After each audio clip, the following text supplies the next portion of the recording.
Great. So I'm very excited to be here with you, Dimitri, today and to explore the topic that I think is really, really interesting and will be helpful for many people, since it's something that is universal to the human experience. So thank you for joining me here today. Thank you for your My time. my pleasure, definitely. Thank you for getting the idea, inviting me into this conversation. And I'm excited. Let's see what opens up. Yeah. So maybe a little bit of background. So the idea came because of reading your post, and maybe for people listening and watching, if you could just recap, what did you write in that post, and what are those 3 stages that we're going to be exploring and talking about? Sure. Kind of the post that I wrote was describing 3 levels of consciousness that I noticed people going through. So kind of the first level is the level of a victim, or where life is happening to us in a way where we really feel that we are stuck in our situation. Our boss is controlling, our relationship is falling apart, and I can't get out because this is the only way that I can pay for an apartment. And I need my abusive partner to support me financially. It could be anything like that, where we really feel at the effect of the circumstance, and like there's no absolutely seeing way out of this. And it's in a way a very sucky situation to be in, and I feel for all those people. And I hope in this conversation they get, if anybody in that situation does happen to listen and hear this, that there's hope to increase the level of consciousness even a couple more degrees. So the first step out of that victim consciousness is, of course, all of this personal development, self-help, that we are in control of our circumstance, of our life, of where our direction, where we're going. And this is everything that out there you can see about high performance, high achievement, that we are in control. We can make it happen.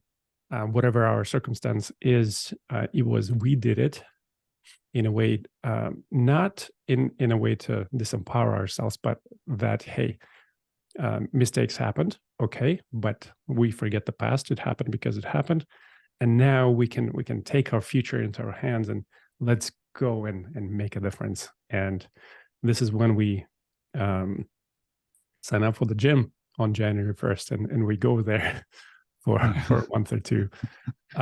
Or it's all of this talk about habits and discipline, and in a way going after our dreams. And if we don't have any dreams yet, then well, start dreaming, because what was that quote? If you believe you can or you can't, kind of you'll be correct. I think it's Henry Ford. And like, if you believe you can, and if you believe you can't, both are true. I don't remember the exact quote, but right. Yeah. So with that perspective, when we believe that we are in control of our situation, we can get ourselves out.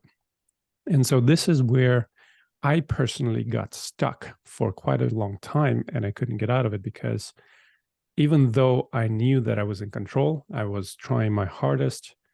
I was disciplined as heck. I was one of the most disciplined people I knew, sometimes 5 a.m. wake up calls down to like 3 a.m. wake up calls, meditating for hours. And at some point, I saw that I hit the ceiling, and there wasn't, I didn't see a way out, because I was already working too hard and I couldn't work any harder. So at that point, I started looking for answers, and we got to this 3rd level of consciousness, which is in a way a level of flow, surrender, and in a way of being a creator. So that's kind of what I call it. Rather than being an achiever of our life, we come to an understanding that we are the creator of our life. And it happens when we, in a way, surrender into the flow of how life is happening. And instead of being this active creator of our actions and of our plans and goal setting and everything else, we become the observer of sitting in the boat, flowing with the river, and kind of observing where are we going, and just enjoying the journey a little more. So the kind of, I think the biggest part that jump that happens from the second level of achiever to the third level of this flow and surrender is that there's a lot of relief of this pressure of responsibility that we feel that many times we feel overwhelmed of doing too much, and we stop being active participant in our life. Like when there's too much, we shut down. The way our nervous system is designed is it's not able to handle all of this pressure. We're not built to answer all of the world's problems and solve for world's hunger and clean the oceans and everything else. We're just a little cog in the machine in a way. And when we realize that, life becomes a little more beautiful. And not only that, but it opens up the doors for even higher levels of impact, service, and achievement. When in a way, like on the third level, we get out of the way.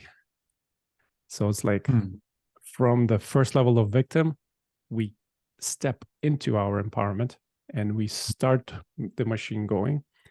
And then as it begins to roll down, in a way, we need to step out of the way to let it happen and just see where life takes us. And yeah, kind of, if that makes sense, kind of a little expansion on a little post. Yeah, that's very interesting that it feels like on one hand that the level of from the first to the second level, certainly there's less victimhood and there's more control over the life, and there's more empowerment because you're kind of taking control of your circumstances and you're willing your way into making things happen. And then what I heard is that it reaches a kind of a certain ceiling when there's only so many hours in the day you can work, and you can't go on any longer like that. And then there's this certain, I think would be interesting to explore. There's a shift from working non-stop to sitting in a boat and watching how life goes by. And what I also heard that you don't become a monk, you don't disengage from daily living completely. You're still doing things, but it feels that it comes from a different feeling or from a different place. And I imagine that if somebody listening from the first kind of going in life from the first level, it sounds almost like how is that possible? How is that possible that I'm working more and more and more and up to a certain level, and then it just seems like I'm doing less, and I'm still what you guys are telling me. That person could say, like, what you guys are telling me, I'm still getting results, but I'm doing less. So what is that shift that happens from the second to the third level? Because I think it's pretty straightforward, and people are very familiar with first to second. You're just doing more, you're like more, just do it, and you're taking more action and control. And then something shifts there from the second to the third. So what happens there? This is, for me, was a huge journey of frustration, anger, not wanting to let go. Like, it's in a way the journey of helping the mind see that it's not the one who is driving life forward. And it was really tough for me to do that, especially having, in a way, programmed my subconscious by listening to all these, even like CDs. I was a little older than listening to tapes, but it was already CDs in cars. Constantly having something on in my ear, like the Tony Robbins and all these wonderful other inspiring teachers, motivators, and speakers that have programmed me that everything is up to me and I do everything. And it was a journey jumping from the second to the third. It was unlearning everything that I've been taught, everything that everybody else is teaching right now. And I have a little story how that happened to me. Like, that sort of the last straw that broke the camel's back was, we have a backyard that kind of goes out into nature, and have 2 dogs. And I let the dogs out as usual, just kind of go to the backyard, do their stuff. But they saw a little bunny and they chased after it. and they caught the bunny.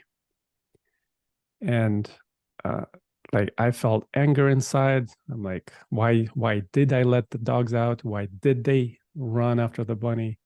Why did this whole thing needed to happen? And it was happening. I was a little busy. Like I didn't have the time to deal with all of that. Now I had a little bunny to deal with, whatever the dogs were going to do with it. And when I got to it, it was still alive.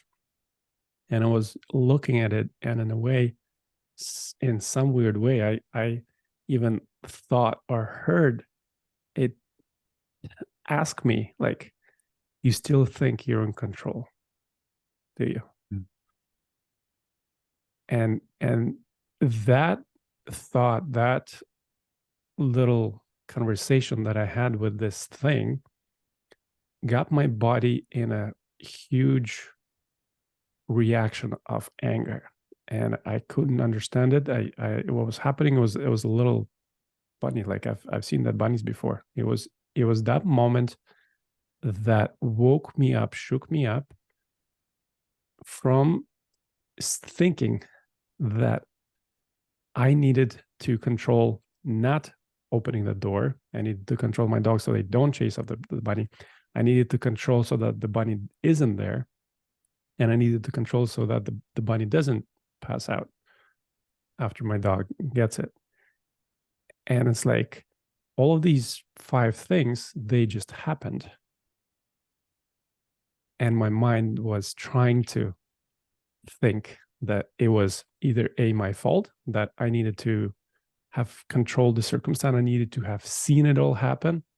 Like all of these things that the mind would usually try to grasp on and take credit for in a way. So it was kind of a little story as an answer to you, what needs to happen in that jump.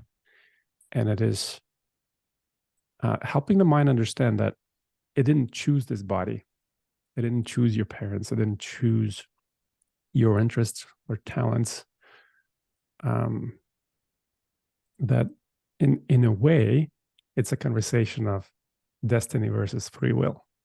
And we can jump into that a little as well.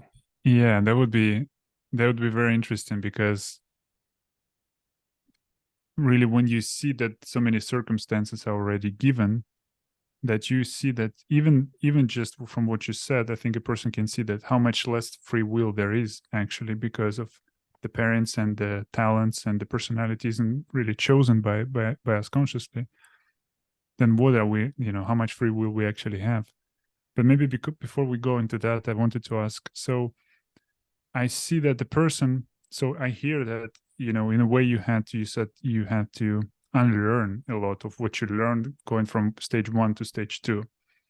Yeah, and maybe that's what they talk about when they talk about, the beginner's mind, that you need to leave behind all this information, all the baggage that brought you to the next stage, and kind of go empty-handed into the third stage. Yeah, and there's this book. I really love the title that's called "What Got You Here Won't Get You There." So it sounds like what got you from 1 to 2 will not get you to stage 3. And I also imagine that the person looking from stage 1 or 2, it looks like going to the next level is having even more control. It's having even more empowerment. It's having even more influence. And what you're saying, what they're hearing maybe from this is like, no, it's actually the opposite. You're giving up control. You're giving up your influence. You're giving up your empowerment, and things still happen. And your life still unfolds in a much kind of more beautiful way, or more effortless way than before. And also, when you said about the mind trying to control the rabbit and the dogs and what happens, that sounded that sounded really stressful. And that's what happens here when we read the news and we take on all the problems of the world. Yeah, that the mind is really analyzing all of that and trying to make sense and trying to control any of that. And it's just too much. That's how people, I think, break down, because it's just like you said, we're not designed for that. Yeah, it's just too much to take on. So maybe what happened in that moment when you saw that? when you saw the rabbit, and how did the transition look like from stage 2 to stage 3? Was it gradual? Was it this sudden shift? And besides giving up control, what else did you have to leave behind to kind of transition to this third stage? Yeah. Thank you for that question and reflection. Mm. It was that day was actually very tough. I was angry. Like I'm not usually an angry person, but I've gotten to allow my emotions to come through, to be more aware of when the emotions come up. So the whole experience was not pretty. I needed to get out of the house because my girlfriend's like just asking normal questions like, "What's wrong with you? Like, what happened?" And I just couldn't react. Like it was just it's not even anger. It's like the next level. It was rage, like through me. Mm. And it wasn't that I was angry at something. It was the way now looking back, I think it was just my mind angry with. It's like, damn it, I don't want to let go of the control. I'm going to hold on until the last moment. Mm. And it took me quite a few time to let it all process. And so now it is, in a way, watching myself do stuff. And it was a learned practice and experience of sitting on the couch, not initiating an action, but then finding myself washing dishes. Mm. And a number of other experiences like this where I would go out, go to a coffee shop. I don't have an intention to which coffee shop. And then when I come to a crossroad to turn left or right, I don't know until I make the turn, until in a way my body makes the turn. So I go right. And then I'm like, okay, I guess we're going right. So it was this deeper understanding and experience of what does it actually mean to watch my body do stuff. Mm-hmm. And it was coming to this confirmation after confirmation after confirmation that the body is going to do stuff without me having to make it do things. Mm-hmm. So how does that feel? I'm curious. Like, does it mean that you're noticing, you're observing the body is doing stuff, and you're observing from afar, from some distance, or it's just that it's just a regular bodily experience, but you just don't know what's going to happen next, what the body is going to turn left or right? It's not that I'm like outside of the body watching the body. Yeah. I think it's the same experience. It's the same human experience that I have thoughts, but now I'm able to hear these thoughts and kind of watch them as well, observe the thoughts. It's like, ooh, that angry person just yelled at me, and then that creates stuff in the body, and I'm watching all of this as well, and I'm not taking responsibility. Because I'm not taking responsibility, I don't feel guilty for the stuff that I think my body is doing wrong. And I'm also not attaching to the way the stuff is going to unfold to control it. In a way, it's like, okay, let's see what's next. And so this morning, even I woke up and I had some intention of plan, like a little morning routine, like, clean up, wash up, eat. And I'm kind of, okay, let's see how it's going to go. And then I ended up meditating for a little bit, and I didn't finish my breakfast before we jumped on this call. And this was me now watching how my morning unfolded, rather than now beating myself, rushing to this call. I didn't have time to finish my breakfast. I should have started earlier. I should have meditated less. I should have gotten up earlier. So it's like all of these shoulds are coming away. And in a way, I'm watching, okay, this is how it's happening. Interesting. Let's go. Yeah. So it sounds like on one hand, there's less mental chatter, or you're more observant of it rather than being identified with it, with those thoughts. And on the other hand, it sounds like there's more trust in the kind of intelligence of the body or of life, where the body will do what it needs to do, and it will unfold in some kind of intelligent, good way, where the mind doesn't need to predict or control how it's going to end up being. Does it sound like, could you speak to that part of the trust? Because it sounds like it's very important, going from stage 2 to stage 3, to kind of, when you let go of something, when you let go of all this empowerment and let go of making things happen, you need to lean on something that the world doesn't fall apart. You need to believe that it will be, going well, but at the same time, I don't need to make it happen. Yeah. So what if there is this element of trust? What is that trust in? What is making things happen now that we are not in control and trying to make them happen? Yeah. This is huge, because as I'm having conversations with people and actually coaching them through getting to this other next level, the biggest thing is this fear. And we have fears of a bunch of stuff.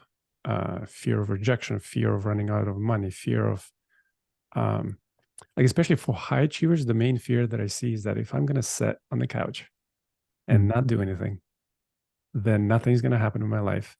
I'm going to be a failure. I'm going to end up alone, and I'm going to hate myself, basically. And as long as we have this view of ourselves and of the future, that if I don't do anything, nothing's going to happen, and eventually I'm going to end up alone, unhappy, fat, and unhealthy, and maybe at the end of the day die, right? Even like the fear of death.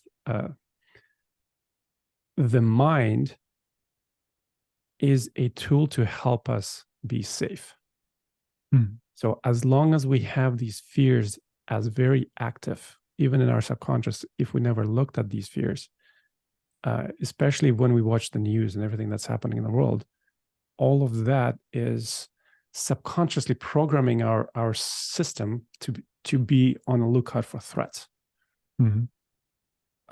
And as long as the mind believes that there's a threat out there, it is going to do its best job, which it is designed for, to keep us safe.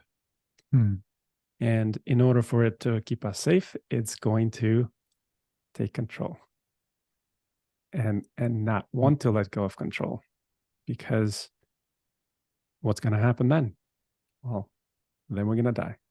It's kind of, it doesn't get any worse than that. And I think the fear of death at the end of the day. Yeah, that's the final point. I think there's not much fear after that, or will not be reborn anymore. Maybe that would be the next one. Yeah. So yeah, there's there's I can certainly relate to that fear, and to that fear of, for me, usually goes like, I'll starve, something will happen, I'll starve and I'll die. And then the second and third are always the same. I'll starve and then I die. So and also, yeah, I can imagine that in the culture, in the environment, with the news that are designed to supply us with the 24/7 stream of things that are going wrong with the world, there's enough threats for the mind to be on vigilance, to be really trying to solve everything, and also kind of convincing that, look, I have an important job, and if you don't employ me anymore, if you don't use me, if you don't lean on me anymore, like, we're gonna die. Look at what's happening in the Middle East. Look what's happening with the flood and with all of this. And it sounds very logical. Like, yeah, I need to be in control of things. So what would you say? I'm curious about this aspect of news. Do you suggest, for example, that people disengage from the negative stream of information as part of letting go of control, or does it come automatically after they do the inner work and they see a deeper something deeper for themselves? How do you think about that? It's an interesting question you bring up. I think most people that I've worked with who are already at the second level of achievement, I think they have already gone through the inner work of stopping to watch the news. Yeah. This is kind of the number one thing with high performance, high achievement is stop the consuming. And yet, what's interesting is that, in a way, the society we live in, I am watching amazing founders, startup leaders.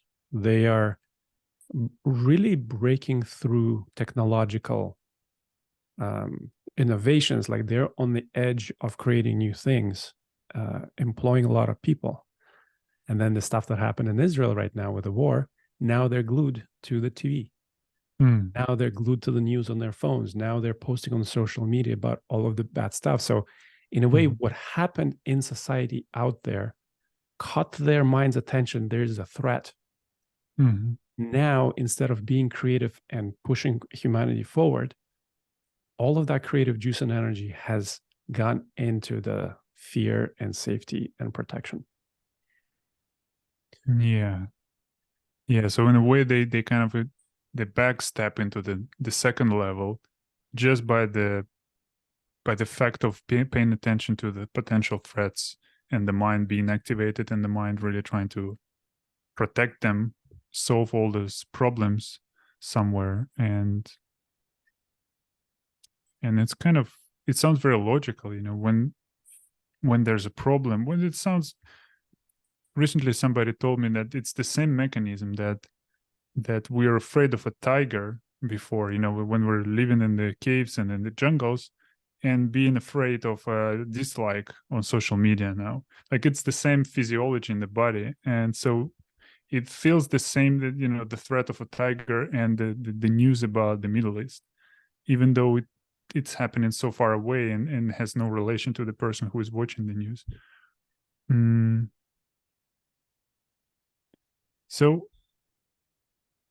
So I hear that, okay, there's this fear. That's why the mind doesn't want to let go of control. And also that fear, not letting go of control, stops from going to the third stage of kind of more effortless or more inspired action. And the fear is different for different people, if I'm correct. It has different flavor, but it always ends the same as dying. And yeah.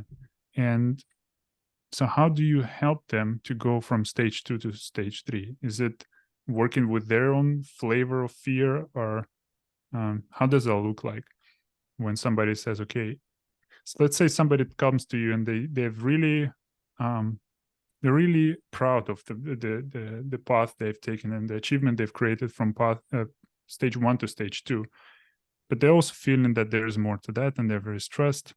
They come to you and they say, I want, or they resonate with what you wrote. They say, okay, I want that. I want more peace and more calm, and at the same time, I don't want to live in a cave, and I want to keep performing. So how do you go about that with them? Yeah, excellent question. And I just want to also address and mention that I'm not saying anything wrong about what's happening in the world out there. There's, I know people have families in those countries affected. Whatever was happening or is happening with Russia, Ukraine, I'm half and half. So I have family both sides. So I can definitely compassionately understand how real it is to be in that engagement in a way.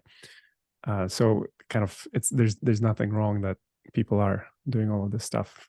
Just wanted to make sure that we're not, causing any and this could be, I think there could be also, less dramatic examples of the same kind of, not of the same magnitude, but the same principle of just reading about a traffic accident, reading about, so it can be something minor, but it triggers the same mechanism of the mind of going like, it's the problem, I need to solve it, I need to be on guard. So yeah, I think it doesn't necessarily maybe have to be so big. And those are tragedies, and people are dying and being killed, and it also, I think, doesn't like you said, those innovators that have been really pushing the boundaries and helping people with what they do, when they get glued to the screen or to the smartphone, it's not really helping. I mean, it's tragic what's happening, but they're not in a way that they're not using their full potential to do what they can best help humanity with. So it's a kind of misuse of the energy and misuse of their talents and attention, I think. And also an excellent job for the mind to kind of to bite and say, yeah, you need me. I'm back. I'm back to the task. Exactly. Yeah, it's sometimes I find myself as well, watching a sports game and it's like, oh, you shouldn't have kicked it that way. You shouldn't have thrown it. You should have given the pass at that right time. And it's like, well, it's a great use of energy and excitement. But I saw a little picture meme on the internet about it's like showing this raving fans of a sports game. It's like, oh, and the little message said, imagine if people got this excited about things that actually mattered. Yeah. yeah. Imagine all this energy, going into something, some productive direction, and maybe with, kind of orchestrated and brought together and channeled into something really powerful and productive. So going back a bit to the question, like when they come to you and they ask, what do you do with them? How do you help them? How do you start even talking about this, going from stage 2 to stage 3? Yeah. When you ask that, I right away kind of thinking, why, what does happen to the people? And it's interesting that from the first stage of a victim to the second stage of sort of being in control and being the achiever in your life, in a way, it is at the level of performance, right? As a victim, I'm not doing anything. I'm not taking action. I'm not having the conversations. And to get out of it, we actually need to act a little more, to stand up for what we believe in, to find some ways to get out of the situation. But from the second to the third, it is no longer the level of performance. It is no longer the action or the lack of action. That's why I call these there 3 levels of consciousness. It is the way we view ourselves and the world. So the person who is operating at the second level, I have made all of the achievements. It was my efforts. It was my talents communicating with people. It was me seeing through my gifts of market opportunities, creating these wonderful products, leadership of finding the right people in the spot, right?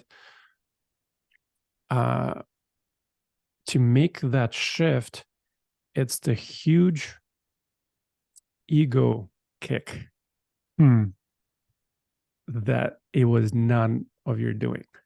And it is much harder for the successful people who have achieved a lot of stuff to tell them, do you really think it was all you who did all of this? Much harder for them to let go. What do you mean? Yeah, of course it was me. Like, who else? It is a little easier for people who keep failing and can make stuff happen. It's like, for them, it's much easier to say, it's like, okay, all of those failures you've had, none of you doing, none of your fault. Much easier conversation to have. And then what I'm watching is the people who are successful, life is somehow taking all of those successes and accomplishments away in whichever way.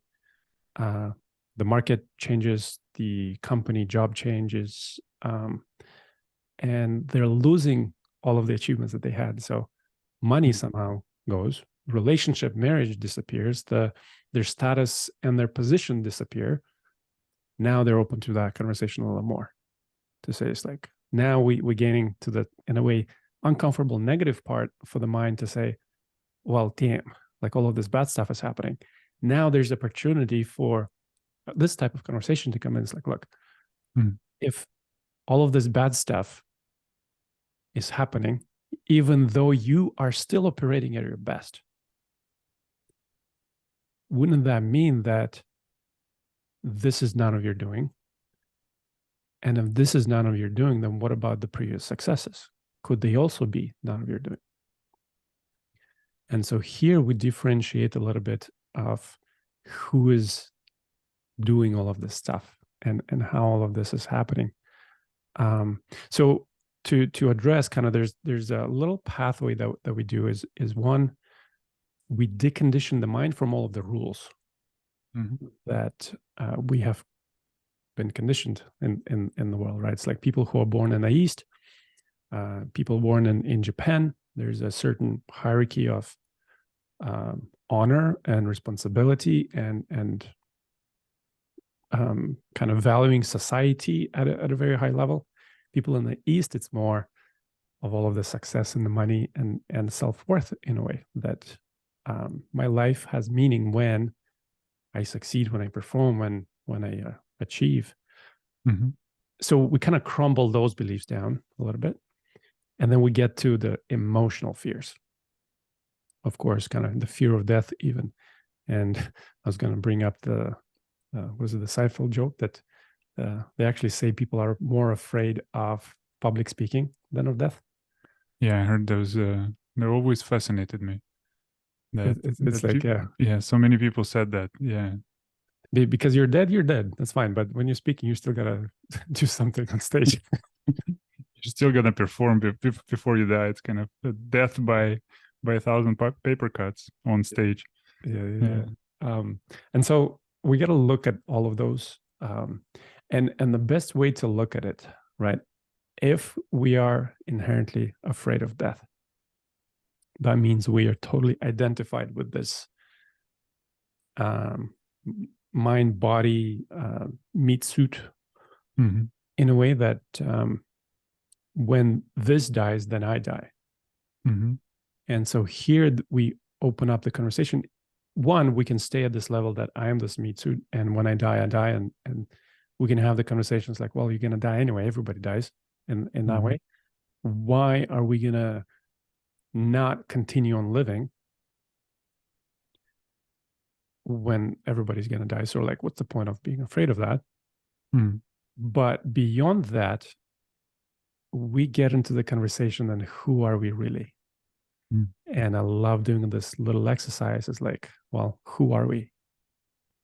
And I'm me, you're you, and I don't know if we have done this together. It's basically we okay, so I'm this, I'm Dmitry, I'm this body, right? It's like, okay, well, where in the body are you? And then we start asking, it's like, I'm not sure what you mean. Well, like if we cut off the finger, are you going to be in the finger or are you going to be in the body? Then we cut off the hand, are you going to be in the hand or in the body? And then we come to like, we cut off the legs and arms and then we're left with the head and body. When we cut off the neck, where are you going to be? Good question. Yeah. And then the answer would be like, I'm still in the head, that because so much of the perception is associated with the head. So it's the seeing, the hearing, the smelling, the tasting. So I think it's very natural for a person to say, yeah, I will be without legs and arms, but I would still be in my head. I'm still in my head. So how do you go from there? And the person says, yeah, I'm still in the head. I'm a little worse off. I have no legs and arms, but I'm still in the head.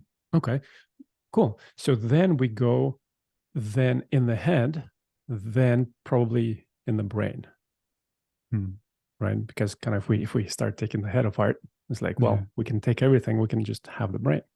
So then we're in the brain, right? So then what we just did, we just disassembled the attachment that I am this body. So this is the one small step that, well, we're not the body, then we're the mind, perhaps, right? And then we go into the conversation of what are we doing now with the mind? Are you the mind, or are you the thing that is hearing the mind think? So in a way, I'm hearing, are you your thoughts? Are you your thinking? Or are you the space where the thinking occurs that you can notice your thinking? Right. Yeah. So what do the people say at this stage usually? I imagine the people say that, yeah, I'm the thinking. I'm still me. I'm in the brain, but I'm still me.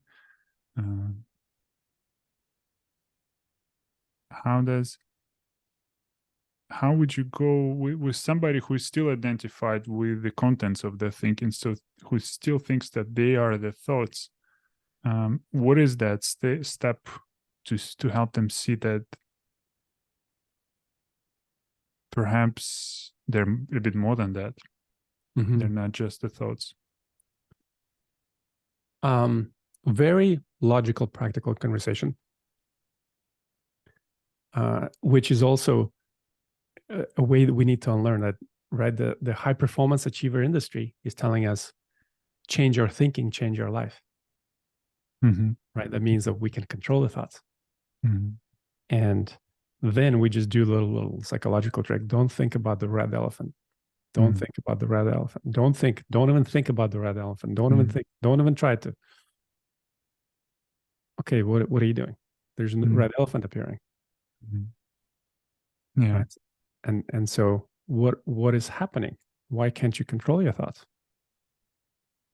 Yeah, well, a person can say that, well, in this case, there's still kind of there's an outside influence. Yes, I can't control because you're telling me, even though you're telling me not to think about it, but you're still bringing up the image of it, the name of the red elephant, so it appears in my mind. Yeah. So what does it? What are you trying to show them here? Is that the contents of their what are you showing here with this example? Yeah, on and the red elephant. I love kind of how you're like you're applying it this right away. So this whole conversation is we're creating the separation between the identification that we have created with this body. So by doing the first exercise, we just said, okay, we're not the body, we have a body. And then if we're the mind, okay, so if we're the mind, then we should be able to like move things left and right. You know, it's like I want to be able to control where I'm thinking. So in this way, in a way, this shows that we can't control our thinking. So yes, there are ways, or there are times when we, in a way, can perceive that we're in control of the thinking. But most of the time, like just this little exercise shows that thoughts come and they go. And okay, you might be saying that you saw the red elephant because I said the red elephant, right? Yeah. But if you close your eyes and you sit there and you don't do anything, thoughts are going to come in. And another part of you is like, why am I thinking? It's like, I shouldn't be thinking that way. If we're in a low state, we're going to be thinking negative thoughts. If we're in a good state, we're going to be thinking about what am I going to do next week? Like, I'm excited about that plan for work or that conversation or that vacation that I'm going to have. Those thoughts are coming in. We're watching. So now we just created the separation, a little distance between now our mind and who we really are. Yeah, I think this is a great example that kind of shows to everyone that everybody had a thought that just occurred in their mind, and it can be some memory, it can be some plan, and they had no idea why. It's like, I don't know why, I just thought about it. And at those moments, I think it's very intuitively, like, it's easy to understand that we're not in control because we didn't originate that thought. It just occurred, and we had no control. We had nothing to do with it. And also, I think it easily gets overlooked because of that sense of me, because it's so easy that the me tells a story. If we pay attention to it and we just look, why did I just think that? That question, why did I just think that, pulls us away from noticing the fact, and we get lost again in thinking. So I think those instances, they kind of get lost in the narrative of the mind that's telling the story the whole day from the morning to the night. And I also think that I love this. Can I share this little exercise? It's a question, actually. I think that will also add to it. So can you think of two names of two actors? Can be female or male actors. Do I tell them? Yeah, They're already? you can tell Okay. them. Brad Pitt and Sandra Bullock. Okay. So now can you tell me why of the hundreds of names of actors that you know, you chose those two? I have no idea about Brad Pitt and Sandra Bullock. I think I just read about her a couple days ago. Her Okay. name popped up. So that was just a recent Yeah. memory. Brad Pitt, no idea. Yeah. So there's one that with no story at all, like no idea, completely wild. I said, and another with a little bit of story. But also, I'm sure that you've read about other actors recently, maybe after her and before her, that didn't pop up in your mind, but she did for some reason. And then the mind immediately starts telling the story of like, yeah, well, I read about her and Brad Pitt. We can put aside because I don't know, and because the mind wants to be in control. It's like, oh, this is outlier. We're not going to talk about this. But I think what it shows so quickly that we, in order to first, like, if we to believe that we are originators of our thinking, we need to say that I first thought about Brad Pitt, and then I said Brad Pitt. I kind of thought before thinking. Then I was. That's why I was in control. But what really happens is it just popped up. Of all the names, one name popped up, and we have no idea why. And I think it shows so easily to people that, yeah, the free will, I mean, just in the moment, seeing that the free will is much less than we actually think. Because this example shows that thoughts just pop up, and the same thing with actions. Like we do something, we don't know why. It just occurred. I think that's similar to what you're saying, that you go left or right, you start your morning routine and you don't know why you're doing those things that you're doing in the moment. And at the same time, I think there's still the obstacle that was still in the way. I'm back to playing the role of that person who is still skeptical about the fact that there's me, and they'll just say, yeah, well, but there's still me, there's still my personality. This is maybe the last straw or one of the last straws. There's still my personality. There's me. There's my story. There is me as my character. I mean, those things are real. Okay, I'm in the brain. Whatever. I'm in the brain. I'm in the body. It doesn't really matter. But I am me. I'm my personality. What would you say to that? Well, one, I loved your exercise. It's like it's definitely for the mind. The name just popped into my brain, like it couldn't just pop in, right? So it's like, what do you mean? There's got to be. I'm gonna go on a 20-year research why things pop in. Yeah. I will find the reason. I'll find the reason. Right. Yeah. And sorry, your question.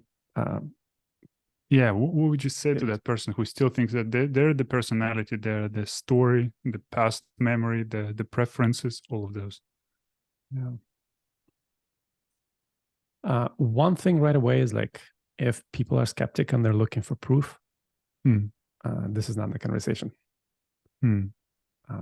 If you are set in your ways and you want to prove that you're correct, awesome. I love it.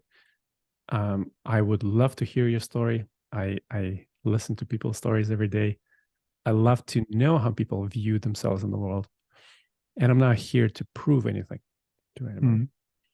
But if they are coming from maybe less of a doubt, but as you mentioned, like a skeptic, like I'm still not sure. Like I want to see it, but I don't. Yeah. Okay. Let's say they're really honest and they're really open to it, but they're just like shedding off the layers. Okay, if those things are not true, well, this is what comes up for me. Yeah. Then, so now we just disconnected ourselves, created space between us and the body. So that's like, I'm not the body. I have a body that has feelings, has blood, has vessels. I'm not the mind. I am the thing that has thoughts. And in a way, we come to this understanding, realization that we are just, whatever the name is, awareness watching. We are observing this experience like in the movie. And then how can it be real if it does feel real? Like I have feelings, like this feels so real. And then we come to sort of a bit of a conversation that in the movies, a very good reference, when we're so in it, like we think we're living through the main actor's life. Mm-hmm. We're feeling their emotions, we're feeling their struggles. When they're walking through the dark corridor, we are freaking afraid and scared and tense of what's going to happen. Mm. You know, little thing is going to pop up and scare you. You're going to scream, and then you're going to wake up. It's like, oh, wait, I'm not the guy in the movie. I'm right here. I'm safe. I'm good.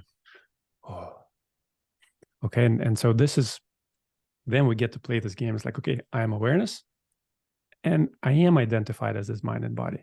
And then I'm watching this mind and body operate, and then I am identified. And it's like, we play this game, and in a way, this is the experience we get to have that kind of initially we'll need to have the conscious jump. And then at some point, we get to see that we are actually here to watch our movie of our life play out. So the experience of our personality is actually real. Like whatever they say, you know, spiritual awakening, consciousness, whatnot, it's like, you know, we're not going to jump away into some other spaceship that we're going to just wake up. It's like, oh, that wasn't me. We're going to be more aware and more in the movie. That's interesting. So what I'm hearing is that going to the next stage is not renouncement, is not renouncement of personality, but it's in a way embodying it even more, but from a more conscious space of knowing who you really are. So you can watch the movie, but remember that even when the movie scares you, you're still not the character in the movie. And you can watch your scared, anxious body sensations. You can watch it as if it's a movie. And when we don't identify with it, that I am feeling scared, and we don't put the control of it that I shouldn't feel scared right now, then I am just watching my body being scared. There's more openness to having that experience. So it sounds there's less being scared, but more maybe more thrill about. So it becomes something positive rather than something negative. I love how you said there's thrill. This is the point that we get to. I've spoken even to people who are more or less like on their spiritual awakening journey, and they are now feeling bad about all the pain that humanity is going through right now. And I love how you said there comes a point at this level of watching that feeling pain becomes a thrill. Not in a sadomasochistic kind of way, but like having the sensation of, you know, a loved one passing, a relationship ending. There is going to be a huge amount of grief and sadness and aloneness and desperation and all of that. And at some point, it can be a thrill to experience, like, oh my God, this is the human emotion of being alive. Yeah, that's beautiful. That's beautiful. And I think that many people understand and misinterpret going to the next level as some kind of a blissful nothingness where you don't experience your personality anymore. You become an empty slate, and you're like always blissful, always, you know, benevolent, and you're never, you know, in a bad mood, and you don't have the personality anymore. And what you're saying is that it's actually you still have the personality, you still have the human experience, but you experience it from a place of kind of playing a game, of enjoying the game, rather than being lost in the game and feeling pain because as a result of that. So there's no dissociation, there's even more embodiment, but from a place of conscious remembering of who you actually are beyond that, this experience. I love how you're just able to so succinctly like summarize how that experience is. It's like, thank you. And I could, you know, really relate to that. I remember a couple of years ago I was watching I don't know if you've watched this series about Wild Wild Country, a Netflix series about Osho and him building his community in America before he got exiled. And I was watching, and there's a very, it's a very good documentary because it shows two different perspectives. One of the followers of Osho, of people who were really impacted by his presence and by his teaching, and one from the local residents of this small town that they decided to build this huge community in.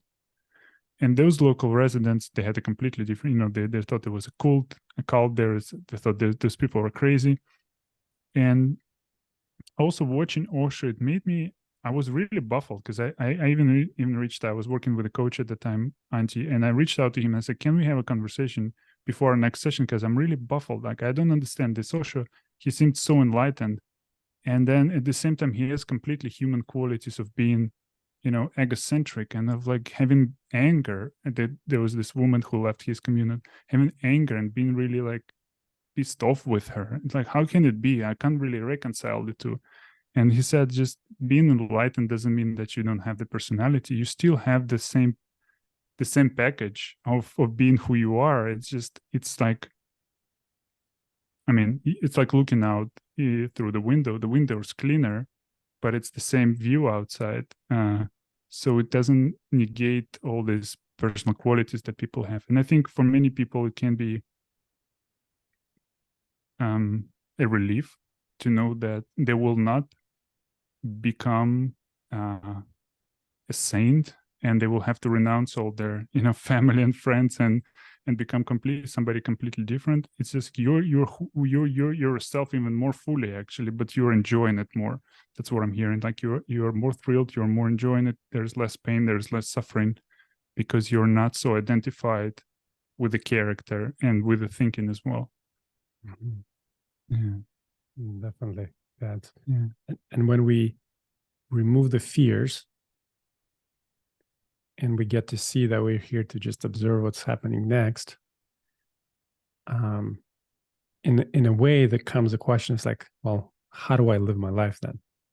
And then there's that fear of like, well, what the heck? Mm-hmm. And then this is when we begin to have the conversation of that freedom to do what actually feels good. And again, a lot of fears gonna come up. It's like, well, I need to support my family. I need to pay for the mortgage and the rent and the food. I can't do what I like. Or it could be, well, I don't like anything. I just want to sit on the couch.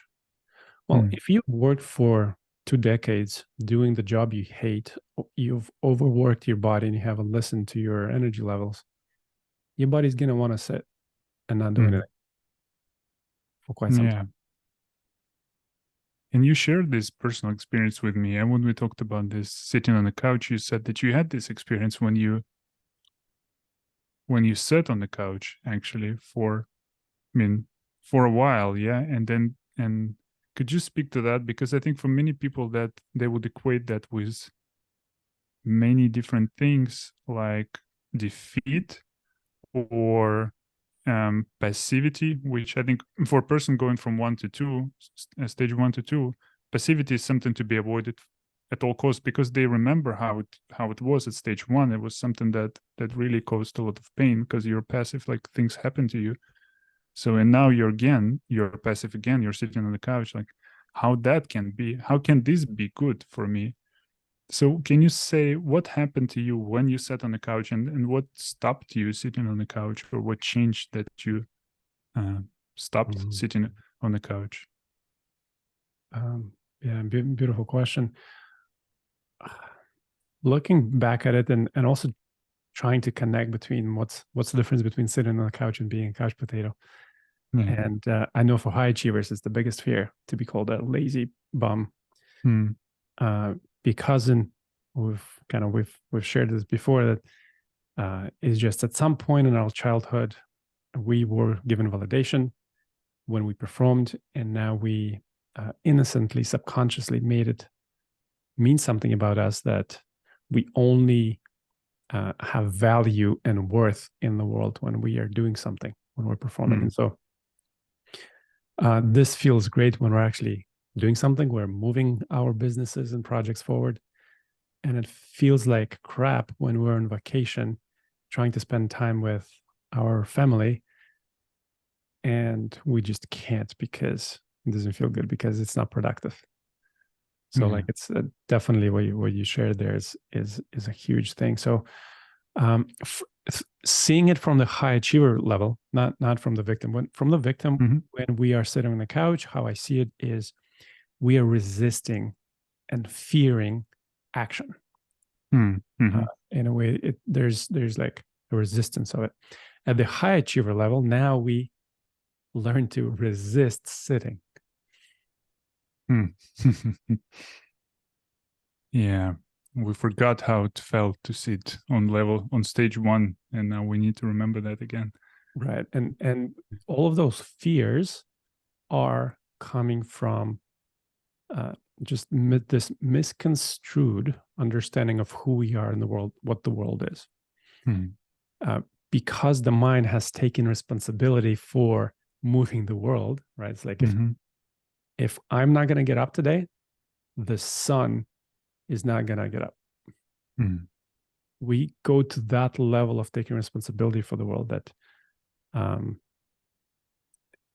if I just sit on the couch, what's it going to be about me? And so it also, like, it's not just us. Like, yes, there's an internal critic, but also the society and even our relationships, right? Especially being men in masculine bodies. If we don't do anything, our loving partners are going to be poke at us. You lazy bum. I don't want a man like this. You got to go do something. So there's definitely going to be a lot of weight for us to not allow ourselves to sit. And in a way to sit, I'm not saying sit for, that's it, don't do anything ever. But when we listen to our bodies, and it's something that my girlfriend has a tendency to go through, like from both her conditioning and the way she is built, her the way she's kind of wired, a lot of passion for multiple projects. So she's running out of time in the day, and when her body is saying, I can't handle this anymore, the mind is suppressing that. We don't listen to our bodies because, shut up, body, I need more energy. I'm going to optimize you. I'm going to put all these devices so I'll sleep better, and I'm going to feed you so that you parade like a racing horse and everything else. When the body is just saying, it's like, come on, dude, can I just like a little break, please? I don't know if this is answering your question. So like, these are all the ways that would be in the way of us slowing down. And what happens, I think this is the number one conversation I'm having with people, is that I can't sit down because I gotta get these outcomes. I gotta finish this work. I gotta get more clients. I gotta get more money. I gotta yada, yada, yada. And I'm like, okay, let's do an experiment. Or I'm sure whoever's listening, they've had this in their lifetime. When you're chilling by the beach, you're chilling at the pool, you're on the ski slopes, you are enjoying your life, and you come down in the evening and you check your emails, and you have that meeting scheduled with that CEO that you've been trying to make for the past 6 months. Or you have a new client come in and you have a new purchase, or you get an idea. All of a sudden, you're clear on what your goal is for the next year going to be. So it's like, it's helping these minds who can't slow down to say that kind of a little step in between these consciousness level jumps is that we create more when we listen to our body and when we relax. Somehow, this is you can call it law of attraction, but I don't want to use that. It's just a law. So emphasize here that what I'm hearing, that there are two things happen when you're, say, on the ski slope, that something internal can happen.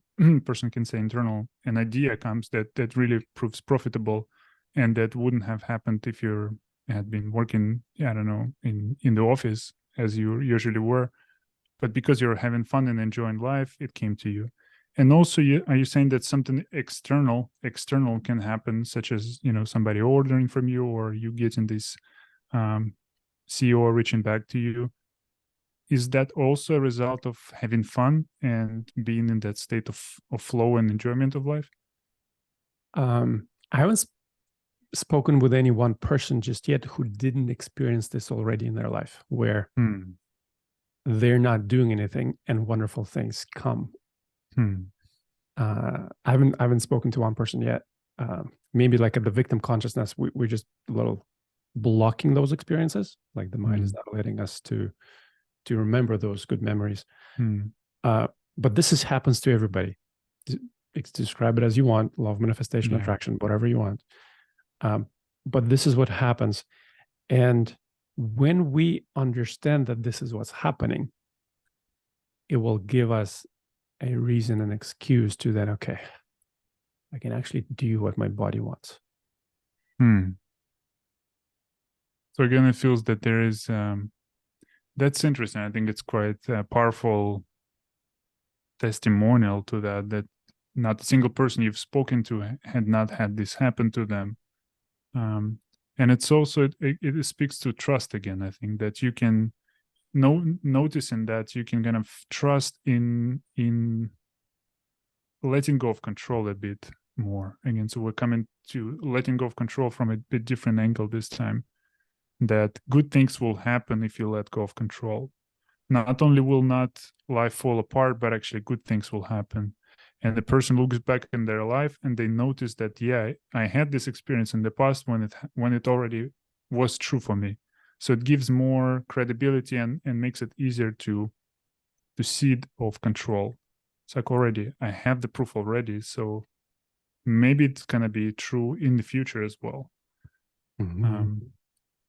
Yeah. And also, you know, what occurred to me when you said about the law of attraction, I think, and in connection with the 3 different stages, I think many people use law of attraction from the second stage, myself included in the past. And I was wondering, like, why doesn't it work? Or why does it feel so much effortful or so tedious, you know, when you just try to imagine all those charts and the future ideal, you know, day, and it's applying that same mentality of achievement, of trying to make things happen from stage 2, now just using law of attraction. So I'm going to will the universe into existence so it gives me what I want. And what I'm hearing is, in the 3rd stage, there's trust, yes. And there's almost no, is there some influence, or is there the need to influence?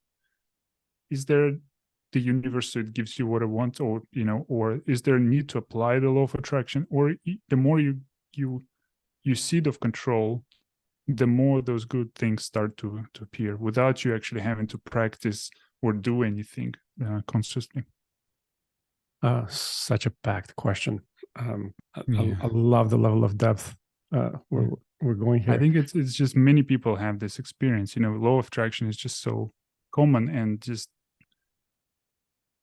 from the second stage, it would just seem so natural. It's like, okay, it's the tool. Let's apply it. Let's use it. Let's make it work. And it just, if it doesn't work, like, what am I doing wrong with it? Yeah. So how would it look like from the 3rd level? Yeah. I'm a part of a number of high achiever groups, and I'm a part of a number of manifestation groups that are operating from the 2nd level, where, okay, now I'm in control of my manifestations. Exactly how you said. And what's happening in those groups, I'm observing. And it's interesting, I haven't seen the manifestation teachers address this from their level of understanding. I'd be curious to see how they see it. There's a pattern. People come in, they get excited about a manifestation, they keep doing this stuff, they get their manifestation happen, they find a relationship, they find, you know, checks are coming in, jobs are being given to them.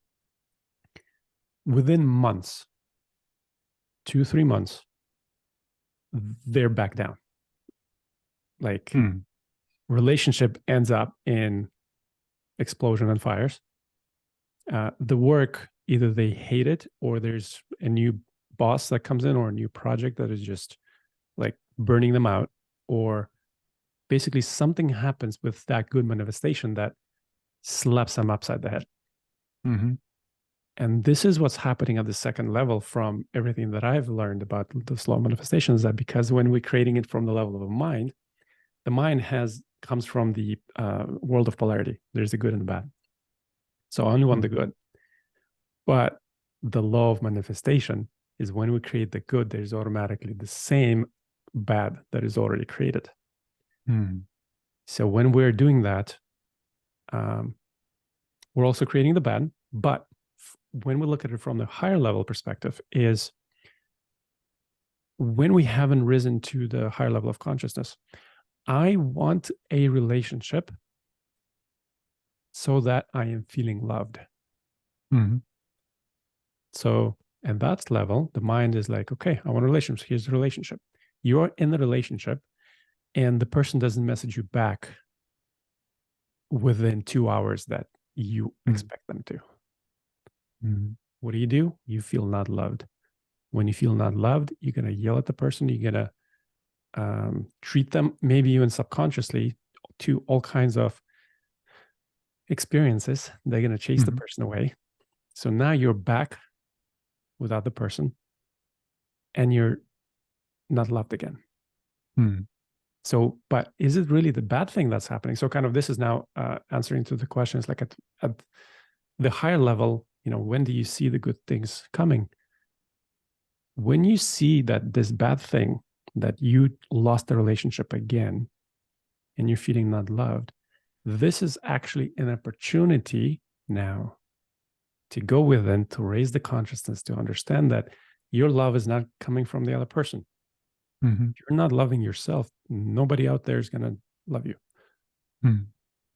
If you are expecting from your relationship things that, they don't know that they need to give you, they're not going to happen. So what you mentioned, kind of the good things start happening at the higher level of consciousness. What actually is happening is that everything that is happening in life becomes good. Yeah. So in that example you gave, then the breakup would be seen as good because it gives the opportunity for more self-love and kind of invites us to look inside of ourselves and see that, do I love myself first? And it's an invitation to go inside. So that's why we don't see it as bad. But on the second level, we see it as bad because we want to be with somebody, and if we have a breakup, that means the person doesn't love us, we are unlovable, and all of that. And I think it's also, I love that. I heard that it's not just in that example you gave, when you expect somebody to reply to you and they don't reply, and you the person wanted to be loved when they started the relationship. I love that you said it's the actions. It was so clear that the actions would lead to the breakup. The person would be anxious. The person would be really demanding. The person would be really insecure about their partner, so that the actions would lead to the breakup. But it occurred to me that what energy are they transmitting at that moment?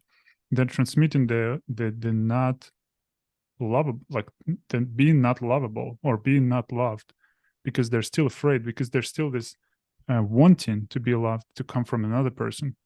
So it's like in a way they're doing the actions, and they're also transmitting the signal that I'm afraid I'm not loved, and that comes back to them. So maybe that person, maybe their partner initiates a breakup, or something happens, so they attract what they really were like sending out. And that's so interesting. So also I think it's really crucial.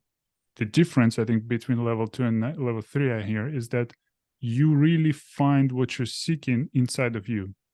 In the example of being loved, you on the level 2, you're still trying to manifest it in another person. You want to find it outside. And in level 3, you maybe find it inside of you. And then even those negative experiences as a breakup, you don't take them as heavily, because you have a more stable grounding inside of you. almost feels like.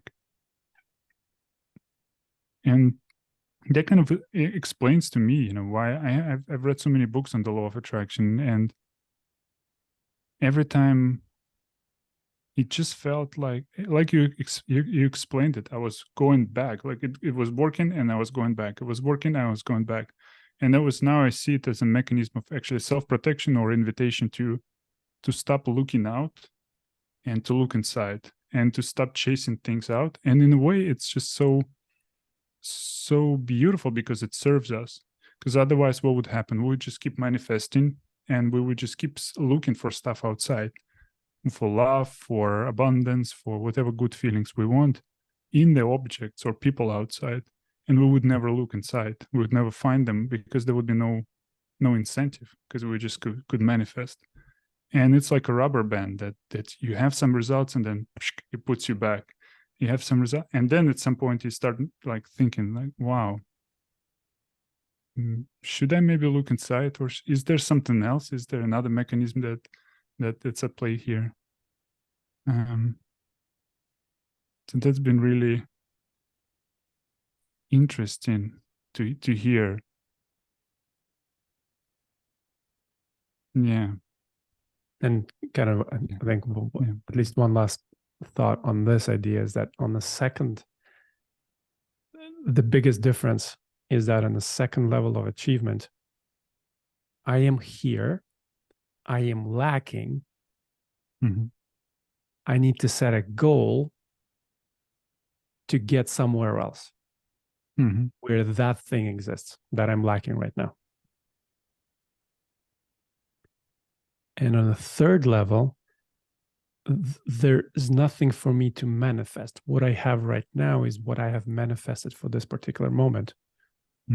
From all of the moments, from all of the planets and star systems, from billions of years, this is the moment that I need to be right now. Why? Yeah. So the level of achievement is like, oh, why is this happening to me? Or I wish this was happening to me. At the third level, it's kind of this curious exploration. I wonder why this is happening. Yeah, almost you can feel viscerally how different it is. That in the second, almost the shoulders go down. It's like, you just relax into it. And then the second level, it's almost there's an incessant running. You keep chasing things. You keep wanting different or better things all the time. And of course, there's no relaxation or relief, because you just keep looking for something out. Yeah.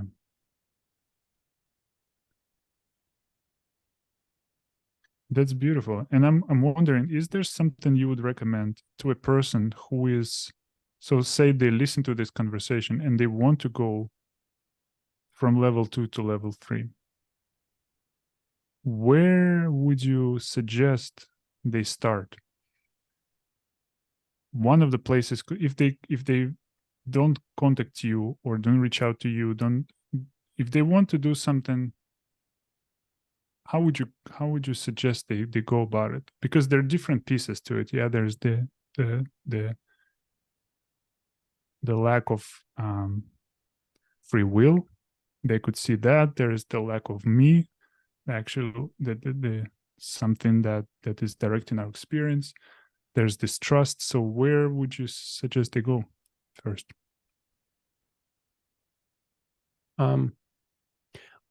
The number one thing is in a way, this conversation isn't about that you have been trying to grow in this area, but now you need to be growing in this area instead. So it's like, stop listening to this stuff, start listening to this stuff. Yeah. In a way, this is like the end of chase. But also, it is important to stay in this conversation, because most likely, if you're listening to this in your life, you don't have people who have these types of conversations. You have relatives and money and bills to pay and everything else. And that will continue to pull at you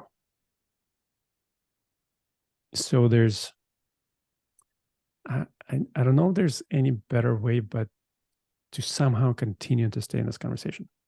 Mm. Like this is happening for a lot of people. They're waking up to the reality of what doesn't work, Mm. and we're all searching our ways. And I think it's just the number one thing I would say: continue in this conversation. Mm. Find the people, find the communities, um, find the books, which is funny. Find the books, like a lot of spirituality aspects of the as well. As like if you're at the second level, you're gonna try to achieve spirituality, Yeah. achieve Yeah. enlightenment, and Yeah. it's a good question. To How up level your spiritual level, to try harder, to to to achieve surrender, to you're try you're harder to achieve surrender. Yeah. right. You're not manifesting hard enough. Yeah.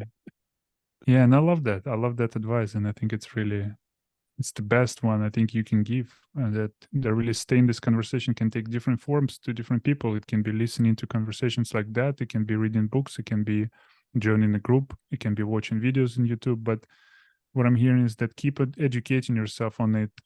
Keep exploring it so that you don't slide back into level 2 or 1, because there's so many people around you, not just the applications, but also so many people who are living there and who will kind of pull you back unintentionally, maybe, but just by the fact of them living there. And I also imagine it as a pyramid, where the top, the people who live on level 3 are just, there's such a tiny minority that the level 2 and 1, and they don't mean necessarily that the level 3 is the best and level 1 is the worst, but in just a number of people.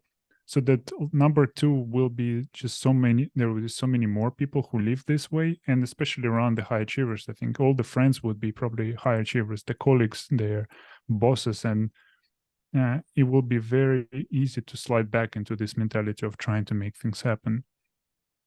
So some forward motion is needed for them to continue educating themselves and looking deeper and deeper into this. And I had personal experience when in 2018, I came across Michael Neal's The Inside Out Revolution, and I got to know the 3 principles. And it's been, after that, it was years after I got back to it, because I didn't continue the conversation, because I read the book and I was like, cool, yeah, I can see it now. And then I didn't notice that I stopped seeing it at some point, and I got back into the second stage, and I got back into like reading books and trying to make things happen. And coming back to 3 principles was like finding home again. I was like, yeah, I'm okay. I'm fine. I'm home. I don't need to run. Like, yeah, that's nice to remember. And had I stayed in the conversation, had I continued, there would be just so much easier and faster to be okay with leaving stage 2 or moving towards stage 3. If you look back at it, kind of here's the question: that Mhm. what if there was nothing for the listener to do, and that the next book, the next message, the next community is going to find them? Like, for example, you found it, you lost it, and then you found it again. So like when you found it again, what happened? Why did you go back to it? I guess it was just for the same. I mean, it was again this. I think it's probably the motivation was the same, that I felt that there's something's not. I think that's what happens with many people you speak to. That something's not working. Like there's more. I'm doing a lot, and there's still more. I'm still not. I'm not home. I don't feel calm. I don't feel peace. I'm still looking for something. And the book found me the first time, and the book found me the second time as well. And maybe that time needed to pass. So it's not like I was searching for it. And I love this advice or idea that, yeah, maybe it doesn't mean that people have to consciously like keep going, go on Amazon and browse books about 3 principles right now. The books will find them when they're open to it. And at the same time, it doesn't mean that you can just or maybe it is, maybe from my perspective, maybe because I'm not, I haven't sat on the couch long enough that I would trust the couch with more. But maybe if you, yeah, maybe you can sit on the couch and the book will find you. Like you'll get an idea and you'll go read the book and it will change your life. Mm. Yeah, I mean, I think everybody had experience when a book found them. The book just appeared in form of a friend recommending it, in form of something popped up. They remembered about the title. And I think, again, I think just people tend to overlook those experiences. Like, okay, that was nice, but I can't really trust it. I can't really trust this mechanism, this wisdom that it will supply me with not just the name of a book to read, but with what to do next in life, and who next to contact, who is the potential client, what is the potential project I could do. And just for me, it was a really big change recently that I could see that this system can be trusted, that it's a reliable system of inner wisdom that we all have, and it doesn't work sporadically. It doesn't work just sometimes, and sometimes it doesn't. It works all the time when we know how to use it. And I think what happens on stage 2 from our conversation, I can see that people really rely on their intellect. They rely on their analytical mind of solving problems. And that helps them to achieve, that helps them to go from one level to the next. But then when they keep using this tool that is not supposed to be used as a guidance tool for life, that tool keeps solving problems that first it can't solve, and then second that it has nothing to do with this person. You know, that's why it's like a fireman that keeps putting houses on fire so it can, you know, have some work. I was gonna say, yeah, or it Yeah. finds problems to solve. Yeah, and that has something to do. And what they notice, I think, and what trust gives, like points to the fact that you can trust your intelligence. You can trust that ideas will come to you. You can trust that life is organized, created in an intelligent way. So it's not just a chaotic, fight of all against all, that where you have to really struggle. Mm-hmm. And when this happens, I think it becomes easier to let go, because when you say somebody like you need to let go, and they look back on level 1 and level 2 and like, no, like I can't, because it's gonna fall apart. So it was for me really necessary to see that there's outside intelligence to my life that keeps guiding me, but there's also an inside wisdom that keeps giving me ideas on what to do next, and it's always supplying them. It doesn't work sometimes only. It all works all the time if I disengage from the mind and trying to make things happen, trying to solve my life as if it's a problem. Yeah.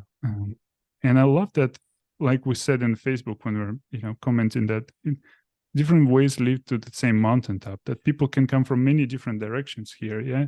And it opens different flavors of exploration to different people depending on their preferences. But they all kind of point in the same direction. Yeah. That of surrender, of inspired action, of stopping to make things happen, making things happen, willing things into existence. And life becomes so much easier, so much more enjoyable. And I think everybody knows how it feels. I mean, everybody was a kid once, and we can remember how it was when we were children. Like that's how life felt.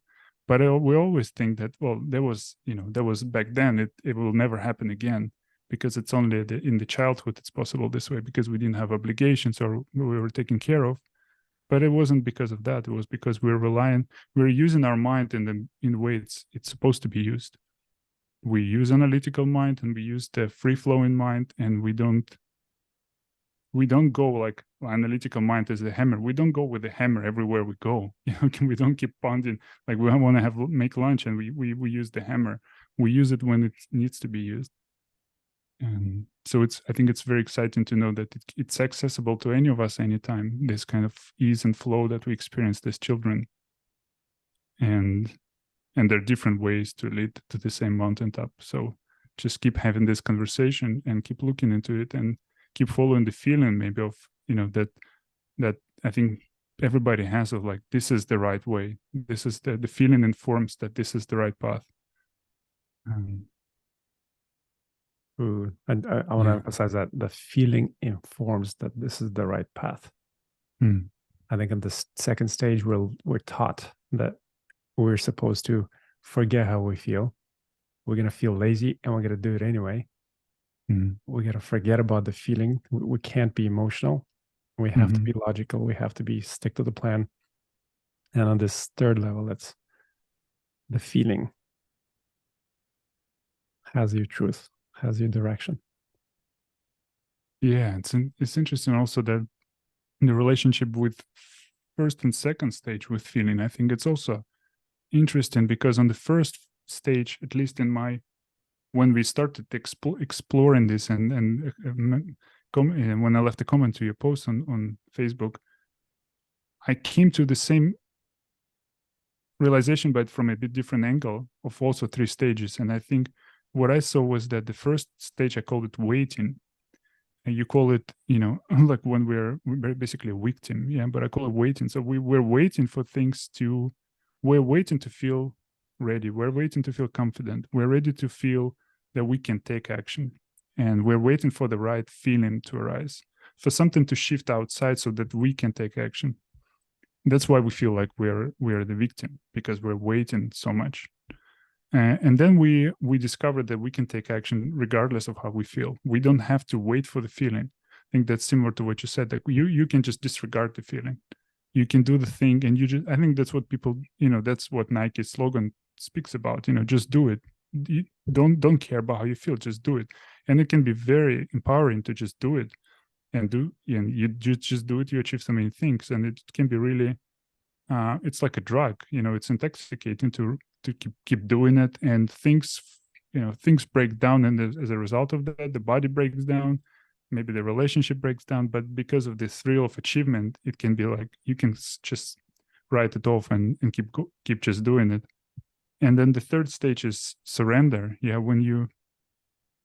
or empowerment, I called it, yeah, when you just stop, mm, when you start doing things for others in a way that you're concerned with just not just yourself, but there's something shifts, that you start thinking about the bigger legacy, and not just so that you can get something, but just from the fact that something shifted in you, and that concern for others overflows you.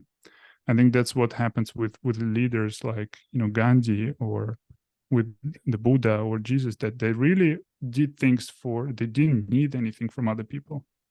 Their cup was overflowing, they're given from that fullness.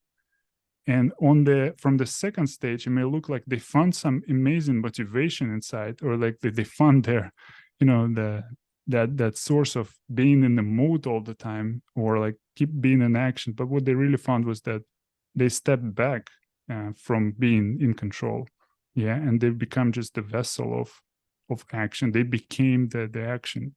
They're not doing the action. And it's interesting how the attitude towards feeling changes. Like you said, on stage 2, we just brush it off, like it doesn't matter, we just keep going. And maybe you could speak to that you mentioned in the comment, and you kind of ask this little riddle to people, and I couldn't guess it. You said that on level 1 we have selfishness, on level 2 we have selflessness, was Service, it? Yeah. service, yeah, or altruism. Mhm. Yeah, and on level 2 we have selfishness again, but different, you said. So what is the difference in flavor between level 1 and 3? Oh, thank you for touching that. Love that. And I just want to say when you said the third level is not just surrender, but it's a level of empowerment. I think this is a key thing that could be helpful for high achievers, because the third level of surrender, screw that surrender, I'm not giving up. Yeah.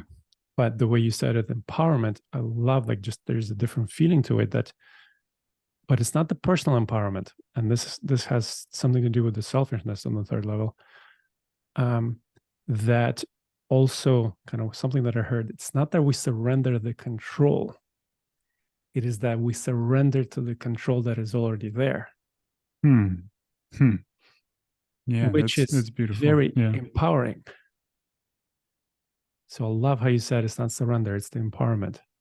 Hmm. Yeah, so what I'm hearing is you surrender to the control. It's not like you surrender action and you become impassive, but you surrender to the action that is happening through you so that you can empower even more people, so you can impact even more people.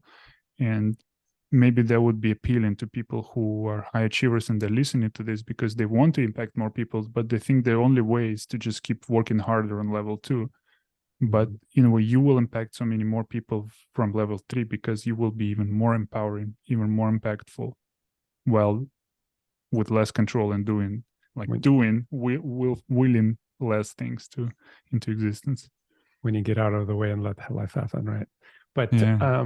to your point, kind of this selfishness, altruism, and then selfishness again. So what's happening is selfishness at the bottom is both where it's the victim consciousness that I don't want to do anything, but it's also selfishness at the level of many Silicon Valley startup founders right now that I want to get rich. I want to profit from the whole thing. So I'm going to steal from other people. I'm not going to do the, good business tactics. Like I'm going to open up a casino, like all of this, like the lower level of types of businesses that are not serving the whole.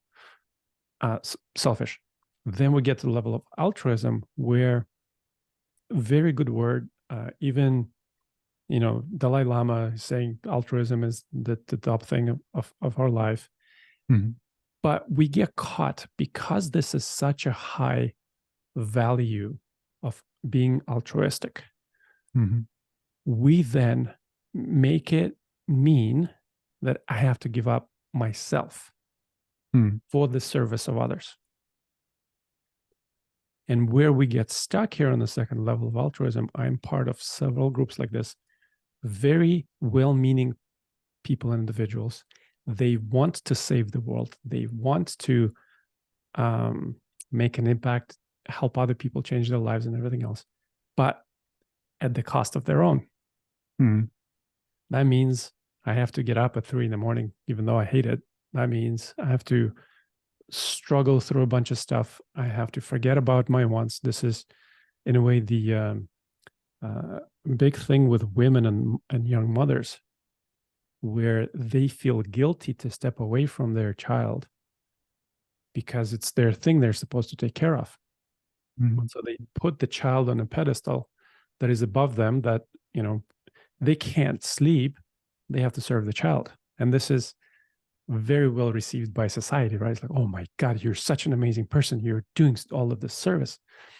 But what happens here, and at this point, we get to experience, we try to give, the thing is not received, or is not received up to our expectation. We're not given the proper amount of thankfulness or the actual impact that we're making. We want to see the impact that we're making. We want proof of it.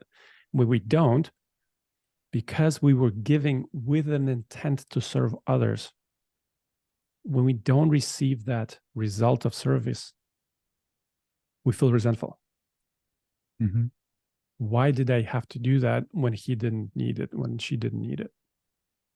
And it's like, and then when the child grows up as somebody who we would rather them not become, it's like, oh my God, I wasted all my years and doing all of this stuff. So we become resentful.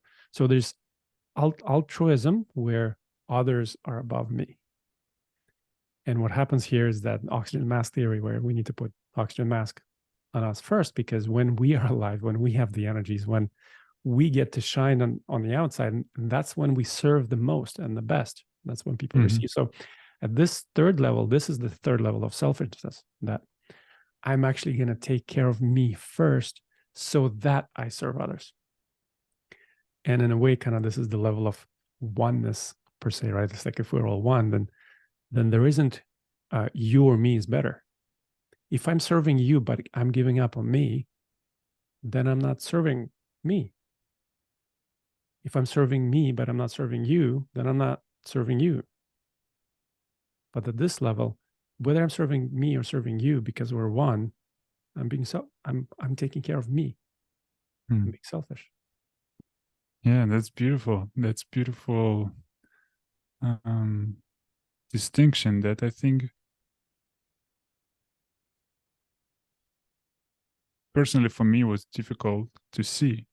And I spent some time on level 2, and I know how it feels that you're creating something and you give it to people, and then you think it's pure altruism and it's pure giving, but you actually have expectations of how it should be received. And when those are not met, it becomes bitterness and becomes, irritation, and you wonder, like, how could those feelings come from altruism? How can this bitterness come from me truly wanting to give to people?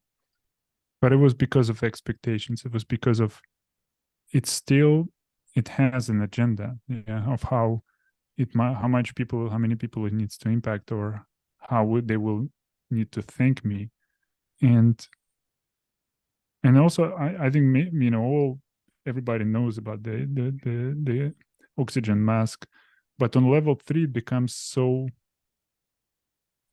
logical. It's like, yeah, if everybody's one, then why don't I serve myself first? It just seems so logical that, yeah, will allow me to serve more people. And also I think it becomes so clear, like, if I don't serve myself, who's gonna serve me? If I'm Yeah, like, if I don't take care of myself, who will take care of me? Like, who is my best friend in a way? Like, why would I spend all my time serving other people when there's this me who is not served? um, yeah, that's interesting. And I think it's I don't know if do you know the writer Ayn Rand? She wrote the Atlas Shrugged. Yeah. She wrote some essays on selfishness, and many people were triggered by it. And I think now, looking back, I think she was speaking in a way from level 2.5 or 3, if there's 2.5, in a way that it's not from level 1. It's not like you become selfish so that you get more, you amass more fortune or get something for yourself, but just because if you are an individual, you are uniqueness, and why not serve you? Like, why does it mean that, like, your life doesn't matter? Right? In altruistic terms, it means so. Like, everybody else is more valuable than me. That's why I'm serving them. And I think this is, in a way, this is the theme of the Fountainhead. There's this, this driving force of, like, trying to make the main character be selfless, to be given, to be, those people who are not really creating anything, they're saying that we're selfless. Yeah. So it's interesting to see that perspective from these 3 levels now, and selfishness and selflessness. Yeah. And then it's like when we love ourselves the most is when all of the opportunities to serve with our gifts open up. Mm-hmm. Yeah. That's when our job, when you, having said all of this, when tomorrow you wake up and you forget the fears, of course it's going to be a little process, and you feel totally free. You're not feeling jailed by your responsibilities and bill payments and everything else. You feel totally free to do what you like.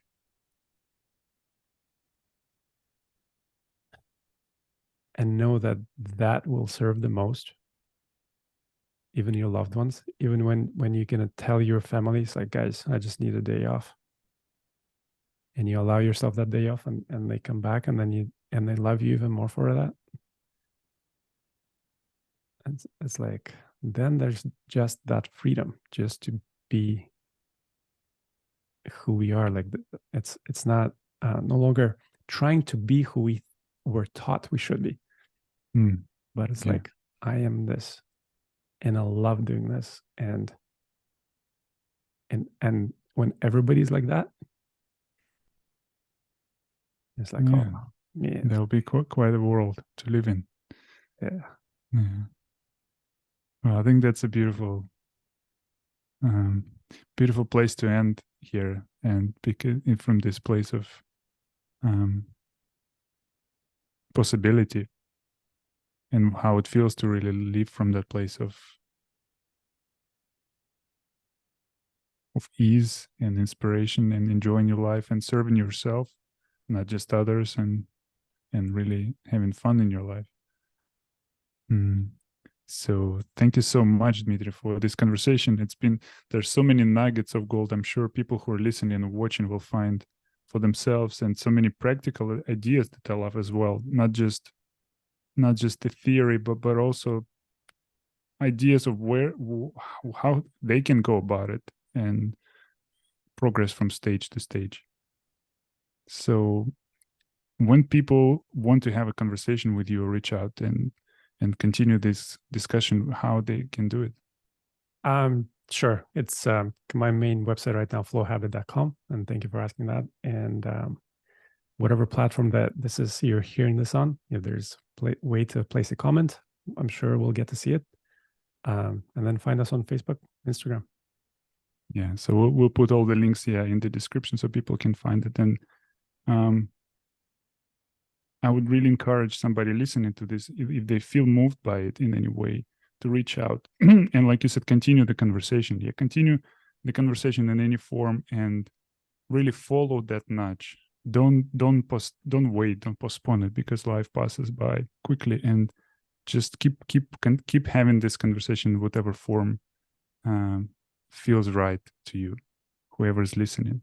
And thank you so much for explaining those 3 levels, and from so many different levels and perspectives. And I love the depth and the scope of how much we could cover in this conversation. I'm looking at the time, like it seemed like only 10 minutes passed. Yeah, time really flew. Yeah. If we booked the room, we would be kicked out already. Yeah, if we booked it for a certain period of time. But that's the beauty of having virtual conversations. Exactly. Thank you for following your passion in initiating this conversation. Mm. And let's see where we go from here. Yeah, exciting to see it. Okay. Awesome. Thanks. Yeah. Bye-bye.